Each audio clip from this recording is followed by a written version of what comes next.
does she say that with a straight face? How? And I sold a lot of state secrets and a lot of very important things that we equity, understanding that we fight for equality, but we also need to fight for equity. Guys, let's watch this short clip. This is Kamala Harris being interviewed by CNN. Vice President Harris, you were a very staunch defender of President Biden's capacity to serve another 4 years. Right after the debate, you insisted that President Biden is extraordinarily strong. Given where we are now, do you have any regrets about what you told the American people? Translation. Do you regret lying to people about Biden's mental faculties? No, not at all. Not at all.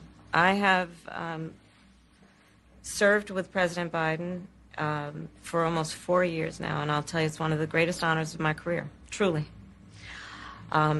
He cares so deeply about the American people. He is so smart and loyal to the American people. How does she say that with a straight face? How? And I have spent hours upon hours with him, be it in the Oval Office or the Situation Room. He has the intelligence, the commitment, and the judgment and disposition that I think the American people rightly deserve in their president. Anyway, I started off without you. And I sold a lot of state secrets and a lot of very important things that we shared. Women are not without electoral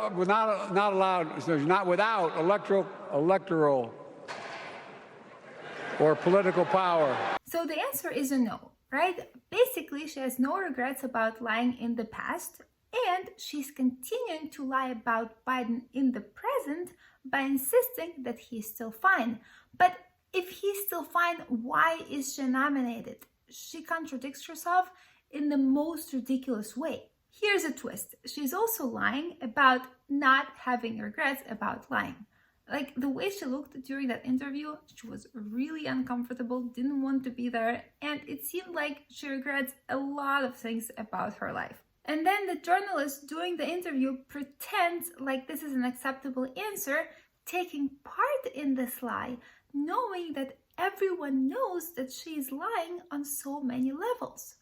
This is why the moment I saw this video, I knew I had to talk about it, because it's just such an interesting layered situation going on here. It's like peeling an onion, you know, there's a layer under another layer, and then there's a whole different layer under that layer. So this interview reminds me of what my parents told me about growing up in the Soviet Union. So in the Soviet Union, there was a lot of propaganda on state TV, and you would have propagandists give interviews and talk about the Soviet Union being the best country in the world, with an economy that's booming and people that are happy and all that. And in contrast, things were supposedly really, really bad in the West. The West was slowly decaying and basically going to hell. So the people saying this stuff knew that it wasn't true, and they knew that every single person watching their announcements knew that as well, yet they kept on doing it. So the question is, if you know that you are lying, and you know that every single person watching you or listening to you knows that you are lying, why do you keep on doing it? It's like, what is the purpose of this show? So let's go back to Kamala and think about how she could have answered that question differently. So she couldn't deny that she thought that Biden is capable of serving for another 4 years, because she literally said that on camera. Another option would be to say, yes, I regret saying it, but that would basically be admitting that she lied and she wasn't willing to do it. So here's the thing. When you lie for so long, you will end up in a situation when you are confronted with a question and you simply don't have a good answer, right?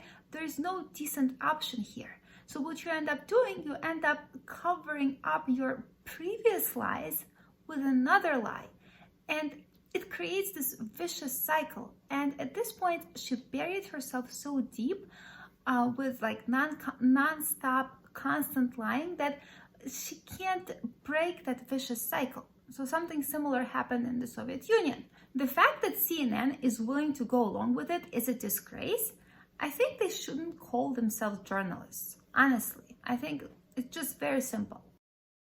And unfortunately, blatant lying and government corruption always go together. Also, another thought, Comrade Kamala very often expresses straight up communist ideas, like when she talks about equity. It is our lowest income communities and our communities of color that are most impacted by these extreme conditions and impacted by issues that are not of their own making. And so women. Absolutely. And so we have to address this in a way that is about giving resources based on equity, understanding that we fight for equality, but we also need to fight for equity, understanding not everyone starts out at the same place. And she is the unelected presidential nominee. This to me looks like a real communist takeover, which is really scary. Let's just hope that the United States of America won't turn into the United Socialist States of America as of November 2024. If you like this content, please hit the subscribe button together with the bell sign so that you don't miss any of my future videos. This is Simply Shula.